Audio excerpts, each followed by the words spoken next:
A white woman exited the bank and was greeted with a cordial smile. The security guard held the door open for her, bowed his head respectfully, and wished her a good day. Ibrahim followed right behind. Same door, same pace. But when he tried to enter, the revolving door came to an abrupt stop in front of him with a sharp clank. The guard extended his arm, saying nothing at first, merely blocking the way with an automatic gesture. "Excuse me," he finally said after sizing him. "Up from head to toe. You can wait over there with the others." Ibrahim didn't argue. He calmly looked at the glass and, in its reflection, saw his own face. Light shirt, simple trousers, ordinary shoes. Nothing that said, "President." But he was. He entered the Banque Internationale de Paris. The icy air inside contrasted with the heat outside. The marble floor gleamed as if it wasn't meant to be walked on. On one side, white men sat comfortably in leather chairs, greeted with smiles. On the other, Africans stood, ignored. Two worlds in a single lobby, divided by a silence everyone pretended not to hear. Ibrahim walked up to the reception desk. "I'm here to inquire about credit for small local businesses." The attendant didn't even look up. "Do you have a premium account, sir?" "No." "Then please have a seat over there with the others." He glanced toward the corner. Three black men sat quietly with worn briefcases on their laps, waiting without being called. Ibrahim went over and took a seat. He said nothing. He positioned himself at the end of the line and waited, his eyes absorbing every detail, every interaction, every unspoken word. That's when a white man in his 50s walked in, wearing a custom-tailored Italian suit. His watch gleamed on his wrist, likely worth more than most of the bank employees' annual salaries. He was Arnaud Lefebvre, the French manager of the central branch. "Bonjour, Monsieur Lefebvre." The staff practically sang in unison. Arnaud nodded without really looking at anyone. His eyes swept over the lobby with disinterest until they briefly settled on the line where Ibrahim waited. He leaned toward one of the assistants and spoke loud enough to be heard. "This kind of people is always asking for loans, but never has any collateral. A waste of time." The assistant chuckled, nervously, casting an embarrassed glance at the line. Ibrahim simply watched, his face betraying no reaction. 20 minutes stretched into 40. 40 became an hour. The line had barely moved. European clients continued to come and go, promptly served with smiles. Meanwhile, the Burkinabe waited, some beginning to show signs of frustration. Ibrahim tried to approach the counter to ask how much longer it would take. A receptionist raised her hand before he could even speak. "Please, sir, return to the line. We're serving in order of arrival." It was a blatant lie. Ibrahim had seen at least 5 people arrive after him and be served immediately. "Is there a specific order for service?" he asked calmly. The receptionist looked away, uncomfortable. "We follow internal protocols, sir." At that moment, Arnaud Lefebvre was passing through the lobby. He stopped upon hearing the conversation and approached with an irritated expression. "Is there a problem here?" Ibrahim remained composed. "I'm just trying to understand the service system. I've been waiting for over an hour." Arnaud looked him up and down, his cold eyes calculating the value of the clothes, the posture, the skin. An arrogant smile formed on his face. "Black men with briefcases think they're already businessmen. There's a natural order to things, my friend." Silence fell over the lobby. Some customers lowered their heads, ashamed to witness such a scene. Others looked away, pretending not to. Here, Ibrahim remained impassive, as if collecting every word, every gesture, storing them for later. After another half hour, when it finally seemed to be his turn, Ibrahim approached the counter once again. Before he could reach it, Arnaud Lefebvre suddenly appeared, positioning himself as a physical barrier between him and the clerk. "We only serve premium accounts here. That line over there is for the popular bank around the corner. They have social programs, you understand." His tone was falsely polite, but his words were as sharp as razors. Ibrahim took a deep breath. "I've had an account at this bank for 5 years, he said simply. Arnaud raised his eyebrows in feigned surprise. "Really? What's the account number?" Ibrahim provided the details. Arnaud typed something into a tablet, glanced at the screen and chuckled. "Ah, yes, a basic little account. No significant activity. To be served up. Here we require clients who are, how can I put it, more substantial." Meanwhile, several white customers continued to be called, walking right past Ibrahim as if he were invisible. Some avoided looking at him, embarrassed by the situation. Others watched with morbid curiosity, like spectators at an unpleasant but fascinating show. Arnaud was beginning to lose patience with Ibrahim's calm persistence. "Look, I don't want to cause a scene, but if you keep insisting, I'll have to call security. We have standards to uphold." Ibrahim stood motionless, simply observing. His calm seemed to irritate the Frenchman even more. "Pierre," Arnaud called to the security guard, "please remove this gentleman if he's not on the VIP list." A young woman behind one of the counters had been watching everything with growing discomfort. Mariam Diallo, 28 years old, had worked at the bank for 3 years. She was born and raised in Ouagadougou.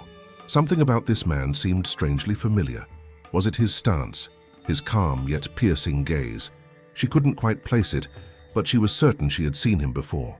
The security guard began to approach when Mariam finally recognized that face. She had seen those same determined eyes on the news during the major speech last week. Her heart raced. It was impossible. It couldn't be him, but it was. She whispered to herself, "My God, could it be him?" Without thinking twice, Mariam stepped out from behind the counter and placed herself between Ibrahim and the guard. "Don't do this," she said firmly. The guard stopped, surprised. Arnaud Lefebvre looked at her in shock. "What do you think you're doing, Diallo?" Mariam ignored him and turned to Ibrahim. Their eyes met briefly and she saw a spark of recognition in his. A moment of silence settled between them, as if both knew the world was about to change. She took a deep breath, gathering her courage, and then asked in a low voice, almost a whisper, "Sir, are you the president?" The entire lobby froze. The security guard stopped in his tracks. Arnaud Lefebvre blinked several times, as if trying to process the information. Ibrahim Traoré simply nodded, a slight tilt of his head confirming everything. "I am," he said calmly. Mariam turned to the others, her voice now firm. "This is President Ibrahim Traoré." The news spread through the lobby like wildfire. Murmurs, muffled gasps, shocked looks. Arnaud Lefebvre visibly paled, his arrogance evaporating like dew under the strong Sahel sun. Arnaud's face turned from white to grey. "President," he stammered, his voice stripped of all former authority. I didn't. If we had known Your Excellency was coming, we would have prepared a proper reception. I never." Ibrahim calmly raised his hand, cutting off the rambling stream of excuses. "I didn't come here as the president," Ibrahim said, his voice now carrying the weight of his authority, though it remained calm. "I came as a citizen, to see with my own eyes what hundreds of Burkinabe citizens have reported to me over the past few months." He looked around at the local customers, who were now watching him with hope in their eyes. "And sadly, I have confirmed every complaint." The entire bank had fallen silent. Only the hum of the air conditioning could be heard. Ibrahim stepped forward, and everyone instinctively moved aside.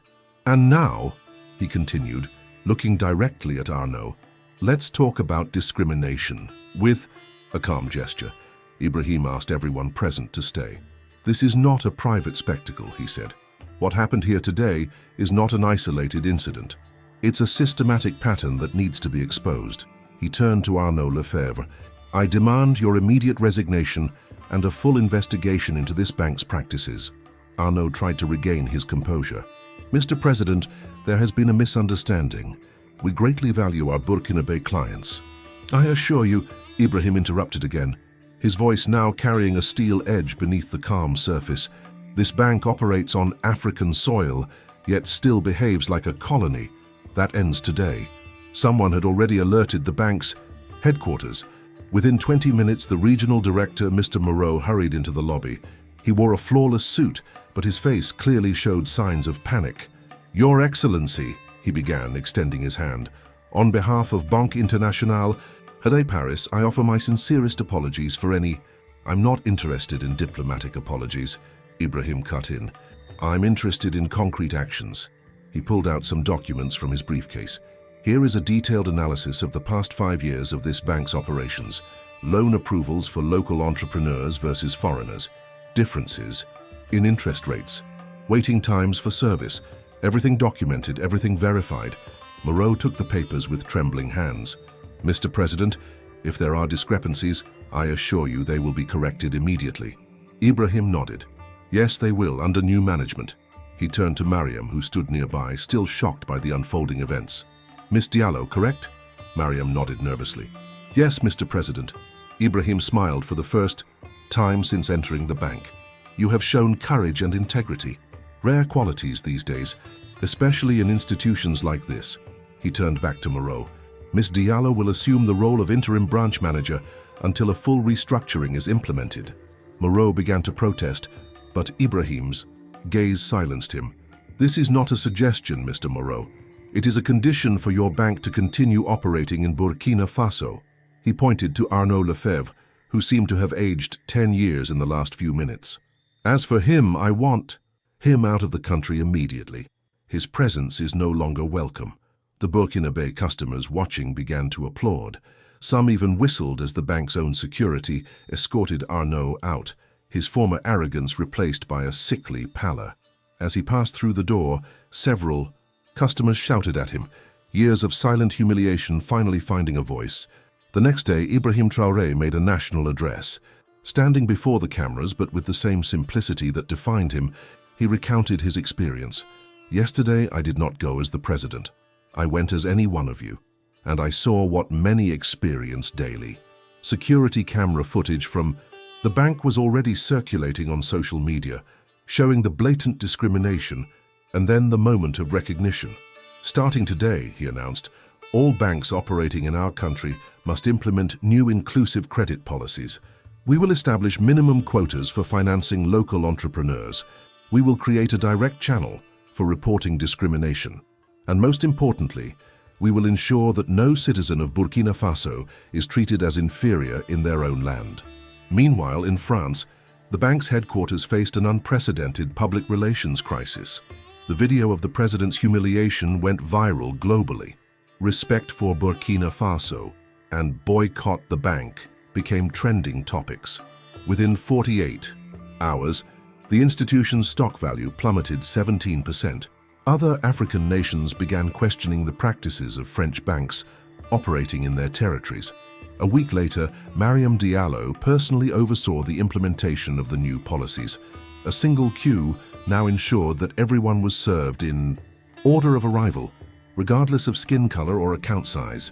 New local staff were being trained for leadership positions, and at the bank's entrance, a new motto had been inscribed, "At the service of Burkina Faso and its people." As for Arnaud Lefebvre, he returned to France in disgrace. His banking career was over. Interviews with former employees revealed years of racist comments and discriminatory practices under his leadership.